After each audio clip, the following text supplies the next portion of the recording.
Hello everyone, welcome to UPSC time. I am Pooja Gautam. Today we will discuss second chapter of NCERT class 6 political science. Already we have discussed first chapter of it. Now comes on topic diversity and discrimination. आज जानेंगे हम diversity और discrimination के बारे में। और उसके पहले हम जानते हैं क्या है प्रेजुडिस, और उसमें ही आपको इसमें मैं बताऊंगी स्टेरियोटाइप। प्रेजुडिस और स्टेरियोटाइप के बारे में पहले जानेंगे। प्रेजुडिस मीन्स होता है टू जज अदर, दूसरों को जज करना, और स्पेशली दूसरे लोगों को उनको क्या करना है, इन्फीरियर समझना।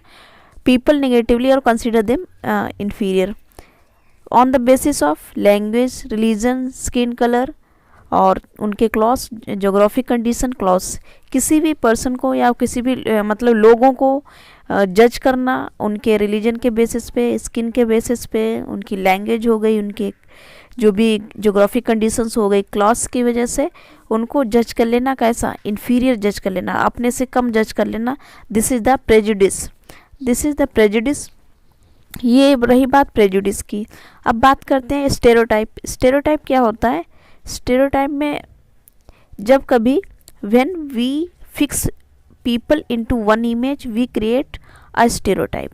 जब हम लोगों को एक इमेज में फिक्स कर देते हैं और उसके बारे में हम एक अपना परसेप्शन बना लेते हैं, तो दैट इज़ द स्टेरियोटाइप। अब जैसे कि वो क्या हो सकता है, वो क्या मतलब क्या सोच हो सकती है किसी पर्सन के बारे में।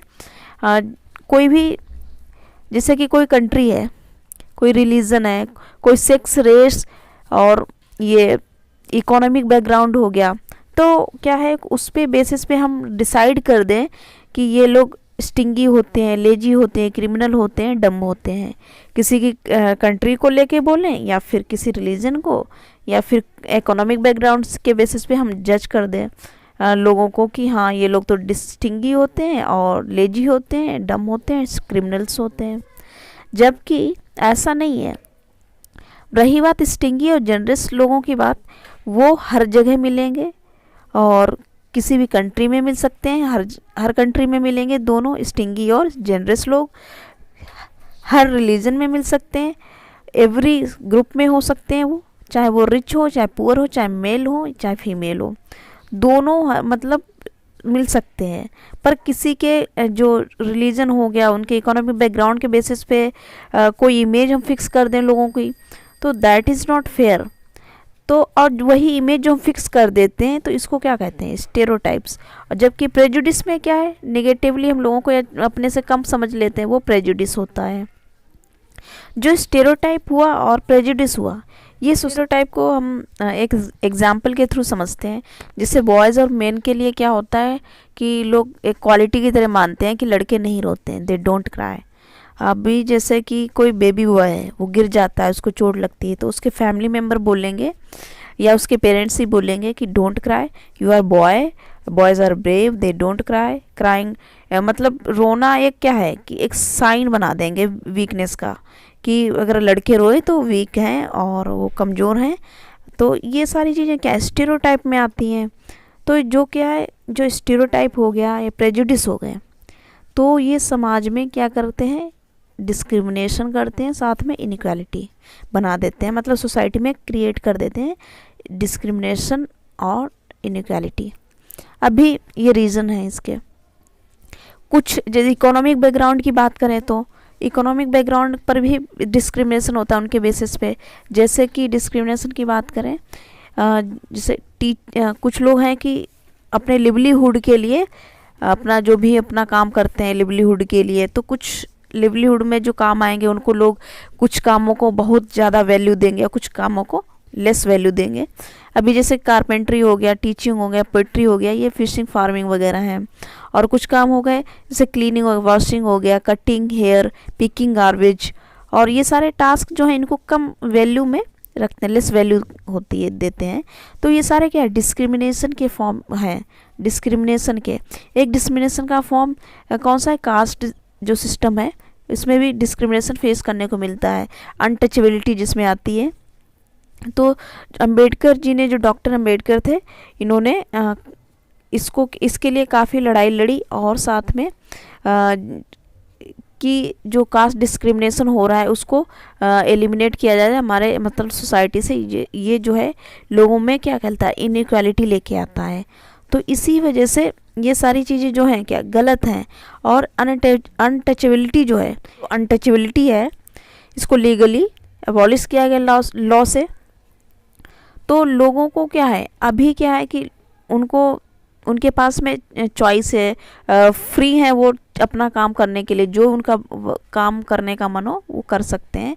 और गवर्नमेंट जो है हमारी, तो जॉब्स और ओपन सभी के लिए जॉब देती है, इक्वली ट्रीट करती है सबको, मतलब इक्वालिटी लाने के लिए इक्वली ट्रीट करती है। Constitution also placed responsibility government ensure the equality for the poor others marginal community. तो मतलब पुअर्स हो गए या फिर मार्जिनल कम्युनिटी के जो लोग हैं उनके लिए इक्वालिटी इंश्योर करती है हमारी गवर्नमेंट। और इसीलिए इन्होंने क्या किया, अनटचेबिलिटी वगैरह जो भी हैं डिस्क्रिमिनेशंस होते हैं उनको एबॉलिश किया है।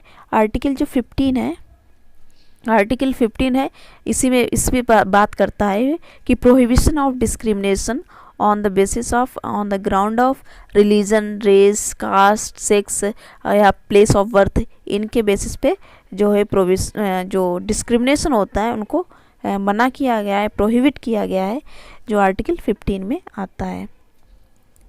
तो और जो इक्वालिटी की बात करता है वो आर्टिकल 14 होता है, इक्वालिटी बिफोर लॉ। तो ये सारी चीज़ें हैं। गवर्नमेंट क्या मानती है कि जो डाइवर्सिटी जो होती है इंडिया में, मतलब जो हमने फर्स्ट चैप्टर में बताया कि जो डाइवर्सिटी जो है सिग्निफिकेंट एलिमेंट है इन इंश्योरिंग द इक्वालिटी, ठीक है। और साथ में ही जो मतलब क्या है कि इंडिया में कई सारे हर मतलब रिलीजन के लोग हैं, उनकी लैंग्वेज अलग अलग होंगी, ये सारे फेस्टिवल्स भी उनके अलग होते हैं, एक्सप्रेस करते हैं फ्रीली, एक्सप्रेस कर मतलब क्या है, एक्सप्रेस करना उन्हें ज़रूरी है खुद को फ्रीली। तभी क्या होता है देश के लिए या फिर कंट्री के लिए जो है काफ़ी ज़्यादा महत्वपूर्ण है ये चीज़ें, कि वो किसी भी लैंग्वेज के लोग हैं या फिर किसी भी धर्म के जो लोग हैं और किसी भी बैकग्राउंड से लोग जो आ रहे हैं अपने आप को फ्रीली एक्सप्रेस कर पाएँ। That is the significant element for the our country. तो ये सारी चीज़ें होती हैं किस पे बात, जो डाइवर्सिटी हुई और डिस्क्रिमिनेशन पे। और साथ में इंडिया ने क्या है, एक सेक्युलर कंट्री है, इंडिया जो है सेक्युलर कंट्री है, जिससे क्या हो इक्वालिटी बिटवीन अस वो चाहता है, मतलब हमारा कंट्री क्या चाह रहा है कि हम सब में है डाइवर्सिटी। तो इंडिया चाह रहा है कि अगर हम सेक्युलर होंगे तो जितनी भी डाइवर्सिटी है एक साथ में बन के रह पाएगी और साथ में सारे जो डाइवर्सिटी को एंजॉय किया जा सकता है। और ना कि हम लोगों को उनके जो कास्ट वगैरह है या फिर उनकी जो रिलीजन है, उनके जो इकोनॉमिक बैकग्राउंड, उसके बेसिस पे जज करना, या फिर जो स्टीरियोटाइप्स हो गए हैं, क्रिएट हो गए हैं, या प्रेजुडिस हैं, उनको अलग रख के हम क्या करें, इतनी जो डाइवर्सिटी है उसको एंजॉय करना। That is the significant element for the our country. तो ये था हमारा चैप्टर। अब मिलते हैं नेक्स्ट वीडियो में आपको। Thanks all for watching the video. Please like, share and subscribe the video. And if you have any query or doubt, let me know in the comment box. Thank you all of you.